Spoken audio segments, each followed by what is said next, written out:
CPM സംസ്ഥാന സമ്മേളനത്തിന്റെ രണ്ടാം ദിവസമായി ഇന്ന് പ്രവർത്തന റിപ്പോർട്ടിന്മേലുള്ള പൊതുചർച്ച തുടരുകയാണ്. ഓരോ ജില്ലയിൽ നിന്ന് നിശ്ചയിക്കപ്പെട്ട പ്രതിനിധികളാണ് ചർച്ചയിൽ പങ്കെടുക്കുന്നത്. ഇത് സംബന്ധിച്ച കൂടുതൽ വിവരങ്ങളുമായി ഞങ്ങളുടെ പ്രതിനിധി PV കുട്ടൻ കൂടി ചേരുന്നുണ്ട്. കുട്ടൻ, നിരവധി അഭ്യൂഹങ്ങൾക്ക്, വ്യാജപ്രചരണങ്ങൾക്ക് എന്തായാലും CPM സംസ്ഥാന സമ്മേളനം വേദിയാകുന്നുണ്ട്. ഇന്ന് തന്നെ പ്രവർത്തന റിപ്പോർട്ടിലെ പരാമർശങ്ങളെക്കുറിച്ച് തന്നെ മാധ്യമങ്ങൾ പലതരത്തിൽ വാർത്തകൾ കൊടുക്കുകയും ചെയ്യുന്നുണ്ട്. CPM എന്ന് പറയുന്ന പാർട്ടിയുടെ സംഘടനാ സംവിധാനത്തെക്കുറിച്ച് കൃത്യമായി അറിയാവുന്നവർക്കറിയാം എന്താണ് അവിടെ നടക്കുന്ന ചർച്ചകൾ.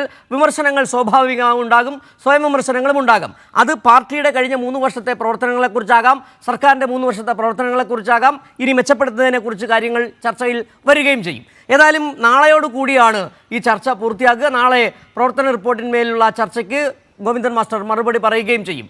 അതോടൊപ്പം തന്നെ ചില പ്രമേയങ്ങൾ കൂടി സമ്മേളനത്തിൻ്റെ ഭാഗമായി അവതരിപ്പിക്കുകയും ചെയ്യും. എന്താണ് അവിടെ നിന്ന് കൂട്ടിച്ചേർക്കാൻ കഴിയുന്ന ഏറ്റവും പുതിയ വിവരങ്ങൾ?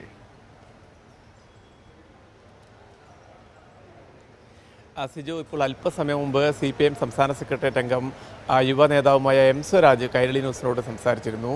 അദ്ദേഹം ഈ സമ്മേളനവുമായി ബന്ധപ്പെട്ട് മാധ്യമങ്ങളിൽ വരുന്ന വാർത്തകളെ പൂർണ്ണമായും പരിഹരിച്ചുകൊണ്ടുള്ള കുറുക്കുകൊള്ളുന്ന പരാമർശങ്ങളാണ് അദ്ദേഹം തന്നെ നടത്തിയിരിക്കുന്നത്. കാരണം CPM സമ്മേളനം സംബന്ധിച്ച് CPM സമ്മേളനത്തിലെ നടപടിക്രമങ്ങളെക്കുറിച്ച് കേരളത്തിലെ മാധ്യമങ്ങൾക്ക് വലിയ അവഗാഹമില്ല. അവർ അതിനെപ്പറ്റി കുറച്ചുകൂടി പഠിക്കേണ്ടിയിരിക്കുന്നു. കാരണം ഇവിടെ ഉപയോഗിക്കുന്ന പദപ്രയോഗങ്ങൾ പോലും ഏത് രീതിയിലാണ് മാധ്യമങ്ങൾ റിപ്പോർട്ട് ചെയ്യുന്നത് സംബന്ധിച്ച് ഉൾപ്പെടെയുള്ള കാര്യങ്ങൾ തുറന്നു കാട്ടിക്കൊണ്ടാണ് M സ്വരാജ് അത്തരം കാര്യങ്ങൾ പറഞ്ഞത്. കാരണം കഴിഞ്ഞ ദിവസം നമുക്കറിയാം, മുസ്ലിം ലീഗിനെ കൂടെ കൂട്ടാൻ CPM തീരുമാനം എന്ന പ്രചരിപ്പിച്ചുകൊണ്ടുള്ള വാർത്തയൊക്കെ പുറത്തു വന്ന ഒരു സാഹചര്യം ഉണ്ടായിരുന്നു.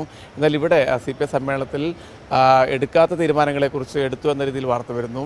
നടക്കാത്ത ചർച്ചയെപ്പറ്റി ചർച്ച ഇത്തരത്തിലുണ്ടായി എന്ന തരത്തിലുള്ള തെറ്റായ വാർത്തകൾ വരുന്നു. അപ്പോൾ അതിൽ തന്നെ പലതും വലിയ ജടിലമാകുന്ന ഒരു സാഹചര്യത്തിലാണ് M സ്വരാജിൻ്റെ ഒരു പരിഹാസം. അപ്പോൾ ഞാൻ പറഞ്ഞു വന്നത് ഇതാണ് ഇവിടെ മാധ്യമങ്ങൾ ഒക്കെ നടത്തുന്ന ചർച്ചകൾ. പക്ഷേ യഥാർത്ഥത്തിൽ ഈ വരുന്ന വാർത്തകളെ സംബന്ധിച്ചുള്ള അത്തരം കാര്യങ്ങളല്ല ഇവിടെ സമ്മേളനത്തിൽ നടക്കുന്നത്. സമ്മേളനം എന്ന് പറയുന്നത് വളരെ ഗൗരവത്തോടു കൂടി CPIM ബ്രാഞ്ച് തലം മുതൽ നമുക്കറിയാം, ലോക്കൽ സമ്മേളനങ്ങൾ, പിന്നീട് ഏരിയ സമ്മേളനം, ജില്ലാ സമ്മേളനം, വളരെ സംഘടനാപരമായ അടുക്കും ചിറ്റോടുകൂടി സമ്മേളനങ്ങൾ നടത്തിക്കൊണ്ട് ജനാധിപത്യപരമായ രീതിയിൽ കമ്മിറ്റിയെ തിരഞ്ഞെടുത്തുകൊണ്ട്, സെക്രട്ടറിയെ തിരഞ്ഞെടുത്തുകൊണ്ടൊക്കെയാണ് സംസ്ഥാന സമ്മേളനത്തിലേക്ക് എത്തുന്നത്. ഇത് ഇപ്പോൾ തുടങ്ങിയ പ്രൊസീജിയറല്ല, എത്രയോ വർഷങ്ങളെ തുടർന്നു വരുന്നൊരു സംഘടനാ സംവിധാനമാണ്.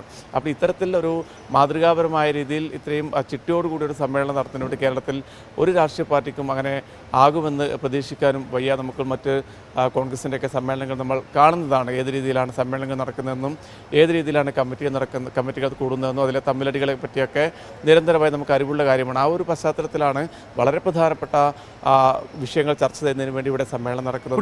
ഒരുപക്ഷേ ഈ സമ്മേളനത്തിന്റെ ഒരു പ്രത്യേകത എന്ന് പറയുന്നത്, ഒരു 3ാം LDF സർക്കാർ വീണ്ടും ഒരു ഭരണ തുടർച്ച ഉണ്ടാകുമെന്നുള്ള ചർച്ചകൾ ജനങ്ങൾ തന്നെ സജീവമാക്കിയ ഒരു സാഹചര്യത്തിലാണ് പാർട്ടിയുടെ ഈ സംസ്ഥാന സമ്മേളനം നടക്കുകയും ചെയ്യുന്നത്. അതുകൊണ്ട് തന്നെ വലിയ തരത്തിലുള്ള ഒരു ശ്രദ്ധ എല്ലാ വിഭാഗങ്ങളിലുള്ള ജനങ്ങൾ, പ്രത്യേകിച്ച് മാധ്യമങ്ങൾ കൊടുക്കാറുമുണ്ട്.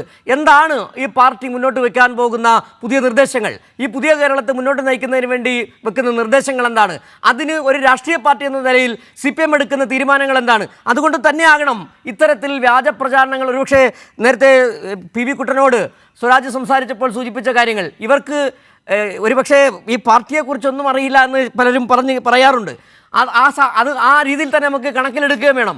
അങ്ങനെ തെറ്റിദ്ധരിപ്പിക്കുന്ന വാർത്തകൾ കൊടുത്താൽ പോലും വിശ്വസിക്കാത്ത തരത്തിലേക്ക് ജനങ്ങൾ മാറുകയും ചെയ്തിട്ടുണ്ട്. കാരണം ഏറെക്കുറെ ജനങ്ങൾക്കറിയാം എന്താണ് CPM എന്നുള്ളതും ആ സംഘടനയുടെ സംഘടനാ സംവിധാനങ്ങൾ എങ്ങനെയാണെന്നുള്ളതും സംബന്ധിച്ചും. കുട്ടൻ,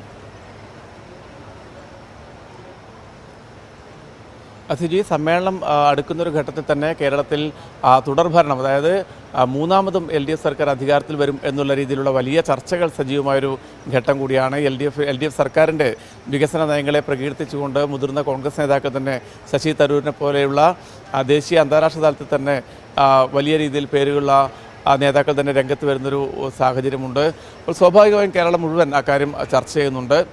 അപ്പോൾ മുഖ്യമന്ത്രി പിണറായി വിജയൻ ഈ സമ്മേളനം മുമ്പാകെ അവതരിപ്പിച്ച രേഖ, അതായത് നവകേരളത്തിനായുള്ള പുതുവഴികൾ, നവകേരളം സൃഷ്ടിക്കുന്നതിനുള്ള പുതുവഴികൾ എന്തൊക്കെയാണെന്ന് സംബന്ധിച്ച് CPIMൻ്റെ നിർദ്ദേശങ്ങൾ, അതോടൊപ്പം തന്നെ CPIM സമ്മേളന പ്രതിനിധികൾക്ക് മുമ്പാകെ പാർട്ടി നേതൃത്വത്തിൻ്റെ നിർദ്ദേശം രേഖ എന്ന രീതിയിൽ അവതരിപ്പിക്കപ്പെടുന്നു.